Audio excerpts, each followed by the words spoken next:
তবে let's start our journey of Krebs cycle by acetyl coenzyme. এটা scientist Hans Krebs প্রথম discover করেন। That's why it is referred as Krebs cycle. এই সাইকেলটার আরো কতগুলো নাম আছে, আমি আর একটু ডিটেলস থাকি তারপর বলবো। প্রথমে এই ক্রেবস সাইকেলে এই অ্যাসিটাইল কোয়ে এন্টার করে। তোমরা এক কাজ করো, একটা বড় গোল এরকম ভাবে ডটেড করে দিয়ে নাও তো।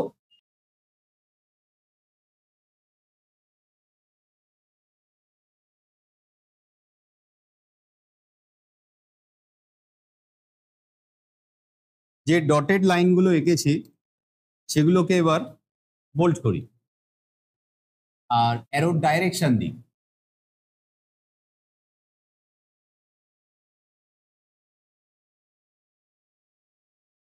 এই দুটো জিনিস দেখো, এইটার পুরো মিডলে নিচে আছে। বেশ কিছু জিনিস না ডায়াগ্রামেটিক্যালি রিকলে হেল্প করে, এটা একটু পরেই বুঝবে যখন এন্টায়ার জিনিসটা স্ট্রাকচার নেওয়া শুরু করবে। এই রিয়াকশনটায় কোন কোনগুলো ইরিভার্সিবল অ্যারো মানে সিঙ্গেল ডাইরেকশনাল অ্যারো, দেখো আমি বোল্ড করছি। এটা একটা, এর ঠিক উল্টো দিকে এই রিয়াকশনটা। এই কারণেই তো আমি একসাথে বলেছি একটা অ্যালাইন্ড প্লেনে লিখো বা করো। এই অ্যারোটা বোল্ড হবে, সিঙ্গেল ডাইরেকশনাল অ্যারো। মানে এই রিয়াকশনটা রিভার্সেবল রিয়াকশন নয়, ইররিভার্সেবল রিয়াকশন। এই রিয়াকশনটা যেটা এইখানে অপোজিট আছে, এর দুপাশের দুটো রিয়াকশনই কিন্তু ইররিভার্সেবল। এই কারণেও আরো বলেছিলাম এটাকে মিডলে রাখার চেষ্টা করো। বাকি যে রিমেইনিং ইকুয়েশনস গুলো থাকলো সব রিয়াকশন অ্যারো গুলো বাই ডাইরেকশনাল দিয়ে দাও, আর কোনো প্রবলেম নেই, সবগুলো বাই ডাইরেকশনাল দিয়ে দাও। কিন্তু দিতে হবে, ভুলে যেও না কিন্তু। শুধুমাত্র যে কটা আমি বোল্ড করেছি অ্যাপারেন্টলি যেগুলো বুঝতে পারছো সেগুলোই জোরালো করে বোল্ড করে দাও, এবং এই কটাই ইররিভার্সিবল হয়। নেক্সট ধাপ, আমরা কিন্তু বেশ এক এক করে এগোচ্ছি। যখন মুখস্থ করব তখন এরকম ভাবে করবো যে অ্যাসিটাইল কোয়ে প্লাস অক্সালো অ্যাসিটেট, এটার সময় কিন্তু আমার ফার্স্ট হাতেই থাকবে। Acetyl CoA plus অক্সালো acetate produce citrate, এখান থেকে তোমার বলা শুরু হবে। Citrate, cis aconitate, আইসোসাইট্রেট, অক্সালোসাক্সিনেট, alpha কিটোগ্লুটারেট, সাকসিনিল Koi, succinate, fumarate, mallet, অক্সালো acetate, 10খানা আসবে টোটাল। কিন্তু ইনিশিয়াল স্টার্টটা ওরকম ভাবে বলতে হবে, acetyl CoA plus অক্সালো acetate gives citrate, নিয়ে গোনাটা সাইট্রেট থেকেই শুরু হবে। এখানে আরেক দুটো অ্যাডিশনাল ইনফরমেশন দিই কি, যেহেতু এটা ফার্স্ট প্রোডাক্ট, অবশ্যই এটা একটা 6 কার্বন প্রোডাক্ট, আমার এটাও লেখা উচিত। এটা একটা 6 কার্বন প্রোডাক্ট, মনে রেখো। অ্যাসিটাইল কোয়েট কত কার্বন প্রোডাক্ট এখানে লেখা আছে, তো এখানেও সেটা লিখলাম। অক্সালোসাক্সিনেট 4 কার্বন প্রোডাক্ট, এটাও লিখে রাখো। এটা প্লাস এটা 6 হয়, আর এটা এখানকার ফার্স্ট প্রোডাক্ট, তো এটাকে সাইট্রিক অ্যাসিড সাইকেলও বলা হয় এই কারণে, because citrate is the first product. এখানে 3টে কার্বক্সিলিক অ্যাসিড আছে যেগুলো পরপর তৈরি হয়, প্রথম 3বারে তৈরি হয়। ফার্স্ট রিয়াকশন স্টেপ যেখান থেকে শুরু হয় ক্রেবস সাইকেলে, তার প্রথম 3টে প্রোডাক্টই কার্বক্সিলিক অ্যাসিড প্রোডাক্ট। তার মানে লাস্টে COOH গ্রুপটা আছে। কে কে? Citrate, cis aconitate, isocitrate. That's why this very cycle, Krebs cycle, is also known as tricarboxylic acid cycle, TCA cycle. 3টে নাম আছে ক্রেবস সাইকেলে। Krebs cycle because it was discovered by Hans Krebs. It is known as citric acid cycle because the first stable product is citric acid or citrate. But it also known as TCA cycle or tricarboxylic acid cycle because the first 3 products bear the carboxylic groups at their ends. 3টে নামে পরিচিত। এবার আসি কি কি important জিনিস তৈরি হয়। আচ্ছা, যখন কার্বনের নাম্বারই লিখছি, চলো কার্বনের নাম্বারগুলো লিখে ফেলি সবার পাশে। এটা জানাটা খুব জরুরি। এটাও 6, এটাও 6, 6, এইখানে একটা হচ্ছে 5। চলো এর মজাদার ব্যাপারটা একটু পরে আলোচনা করছি। এটা 4, পরপর ধাপে কমে গেল, বেশ। এটা 3 লিখে দেবো, কমছেই যখন এক বাজারে কমিয়েই দিই নাকি, কিন্তু ওরকম করলে হবে না। এবার তোমরা ধরে ফেলেছো যেখানে কার্বনের নাম্বার কমছে, কার্বনের নাম্বার এই কেমিক্যাল রিয়াকশনটাতে বাড়ছে কিভাবে? 4+2 অ্যাসিটাইল কোয়ে রিয়াকশনে অ্যাড হলেই এখানে 6 হয়ে যাবে। কমছে কোথায়? এই স্টেপটাতে। ফার্স্ট 6 কার্বন 5 কার্বনে কনভার্ট হচ্ছে, তার মানে এখানে একটা CO2 বেরোবে, কনফার্ম বেরোবে, একটা কার্বনের লস হচ্ছে। আবার আর একটা দেখো তো এই সাইকেলে কোথায় কার্বনের লস হচ্ছে, এইটাতে হচ্ছে। 5 carbon compound get converted into 4 carbon compound, তাহলে এখানেও একটা CO2 রিলিজ হবে। আলটিমেটলি ক্রেব সাইকেলের শেষে আমি যে এইটাকে মেনটেন করছি, আমি যদি এটাকে টেনে নিয়ে যাই, ধরো এই অ্যাসিটাইল কোয়ে কোথায় ঢুকেছে না, ক্রেব সাইকেল, এরকম ভাবে সাইকেলটা ফলো করছে। এক একটা ক্রেব সাইকেলে কটা করে কার্বন ডাই অক্সাইড তৈরি হয়? দুটো। প্রথম একটা ক্রেব সাইকেলের এন্ড প্রোডাক্ট লিখলাম। বেশ, আর কি গুরুত্বপূর্ণ জিনিস তৈরি হয়, যে যে জায়গাগুলো সবচেয়ে গুরুত্বপূর্ণ সেই সেই রিয়াকশনের এনজাইমের নাম মুখস্থ করব। এটাই তো আগের দিন শিখেছিলাম। শুধু ইরিভার্সিবল অ্যারো মুখস্থ করলে হবে না, কিছু জায়গায় অ্যাডিশনালি অন্যান্য জিনিসও তৈরি হয়, সেগুলো আগে দেখে নিই। এই রিয়াকশনটাতে 3টে জায়গাতে NADH তৈরি হয়, এখানে লিখি 3 NADH। 3টে জায়গাতে NADH তৈরি হয়, সেই 3টে জায়গা দেখে নি চলো। 1 number, I should use red pen. Okay, NADH এইখানে তৈরি হয়, NADH। তাহলে এখানকার ক্যাটালাইজিং এনজাইমের নাম আমার জানা দরকার, মুখস্থ করতেই হবে, পরে দেখছি। তারপরে তৈরি হচ্ছে এখানে আলফা কিটো গ্লুটারেট টু সাকসিনিল কোয়ে, এই জায়গাটাতে একটা NADH তৈরি হয়। অ্যারোর ডাইরেকশনটা খেয়াল রেখো, কিন্তু অ্যারোর ডাইরেকশন হেডটা কোন দিকে দেওয়া। তারপরে আরেকটা NADH তৈরি হয় এই জায়গাটাতে, বুঝলে, এই জায়গাটা ফ্রম NAD+। এই 3টে রিয়াকশনের কেমিক্যাল ক্যাটালাইজিং এনজাইমের নাম আমায় মনে রাখতেই হবে, কোনো উপায় নেই। কি কি নাম একটু পরে বলছি। এরপরে আসি আর কিছু গুরুত্বপূর্ণ জিনিস তৈরি হয় কিনা, কারণ ক্রেব সাইকেল প্রচন্ড ভাইটাল একটা সেলের জন্য। গ্লাইকোলাইসিস শুধু চললে মাত্র 2টো ATP তৈরি হয়, ক্রেব সাইকেল যদি নিয়ে গ্লাইকোলাইসিস হয় টোটালি 38 মলিকিউলসের ATP তৈরি হয়ে যায়। এত হিউজ এনার্জি একটা লিপ নিচ্ছে, তাহলে এ তো অনেক কিছু তৈরি করবে। ক্রেব সাইকেল কিন্তু খুব প্রোডাক্টিভ একটা কেমিক্যাল সাইকেল, এটা না হলে কিছুই হয় না, এটা হলে অনেক কিছু হয়। তো এর সাথে অ্যাসোসিয়েটেড হয়ে প্রত্যেকটা সাইকেলে একটা করে FADH2 তৈরি হয়। এটাও একটা NADH মতোই একটা মলিকিউলস, এটাও ইলেকট্রন ট্রান্সপোর্ট চেনে গিয়ে সার্টেন অ্যামাউন্ট অফ ATP তৈরি করে। কত করে একটু পরে বলছি। সেটা কোথায় তৈরি হয় স্যার? সেটা তৈরি হয় এই জায়গাটাতে, এখানটা FADH2, succinate two fumarate, FADH2 কিসের থেকে?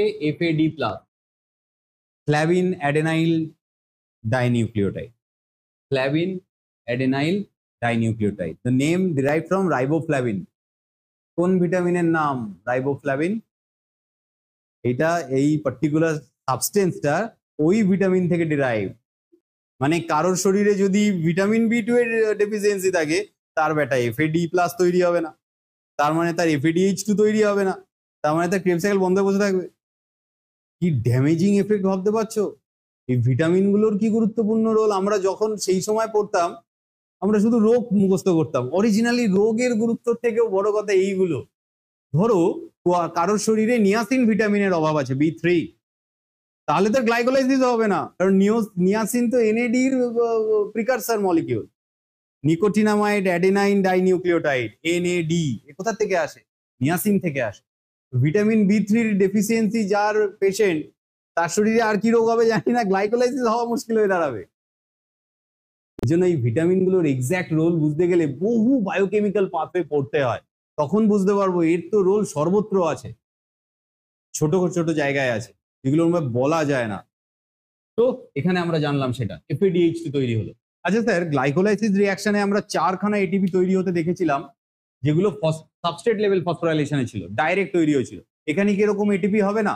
হয়, কিন্তু ATP হয় না, এখানে GTP বলে একটা সাবস্টেন্স তৈরি হয়, গুয়ানোসিন ট্রাইফসফেট, এটা এই জায়গায় হয় ফ্রম GDP, কিন্তু এটাও সেম টাইপের। তো we can assume this molecule or compare this molecule with the ATP as well. এটাও এনার্জি, এটারও সেমই ভ্যালু প্রায়। এই জায়গাগুলোতে আমাদের মূল মেন ইম্পর্টেন্ট জিনিস তৈরি হয়ে গেল। এখানে আমরা লিখে নিই 1 molecule of এটিপি লেখো, ব্র্যাকেটে জিটিপি লিখে দাও, অর ভাইস ভার্সা, যেটাই করো দুটো উল্লেখ করে রেখো। এটা একটা ক্রেব সাইকেলের এন্ড প্রোডাক্ট। এরকম একটা গ্লুকোজ থেকে কটা ক্রেব সাইকেল হবে? এই দাগটা অন্তত কি রেফার করছে? একটা গ্লুকোজ মলিকিউল কটা ক্রেব সাইকেল তৈরি করবে?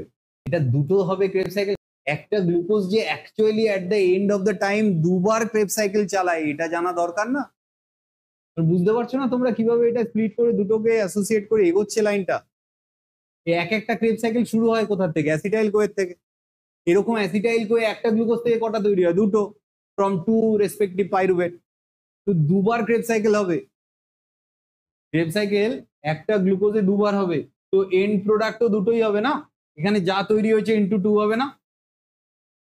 ঠিক বললাম কি না? ক্রেব সাইকেল তো দুবার হচ্ছে। এবার এদের ইম্পর্টেন্ট এনজাইমের নামগুলো লেখো। আমি বলি, তোমরা লেখো।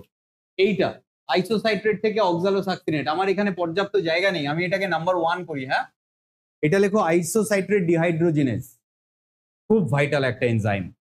Next reaction means oxalosuccinate to alpha ketoglutarate.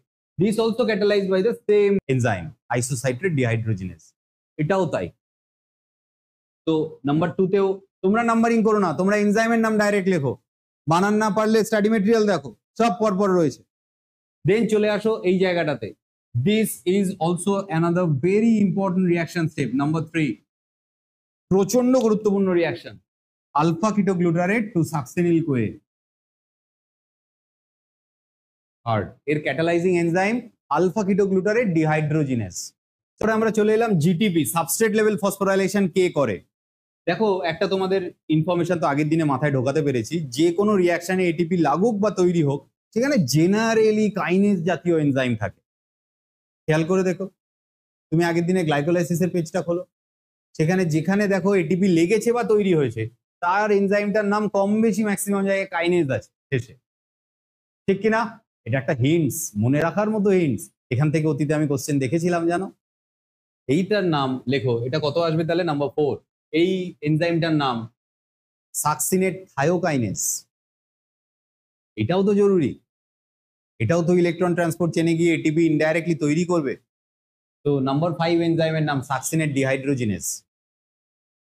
আর একটা বাকি আছে গুরুত্বপূর্ণ রেসপেক্টে, এটা এখানেও এনএডিএইচ তৈরি হয়। এনএডিএইচ যে যে রিঅ্যাকশন স্টেপে তৈরি হয়, we should or must remember those names. এটা হবে আমার এই হিসেবে 6, ম্যালেট ডিহাইড্রোজিনেস।